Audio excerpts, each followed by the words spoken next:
Ang kagandahan sa cellphone holder na to, hindi siya nakaharang sa aircon vent. Pwede siyang paganyan. Di ba? Gravity phone holder na to ay sa aircon vent kinakabit. Kaya lang hindi siya clip type, kung hindi siya ay hook type.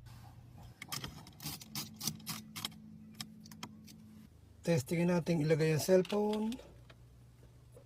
Madali siyang lagay, madali siyang tanggalin, madali siyang ilagay, madali siyang tanggalin, at hindi siya basta nalalaglag dahil siya ay hook type. Testingin natin mag-charge. Hindi siya abala. Mga ka-TikTok, ano pang hinihintay natin? Check out na.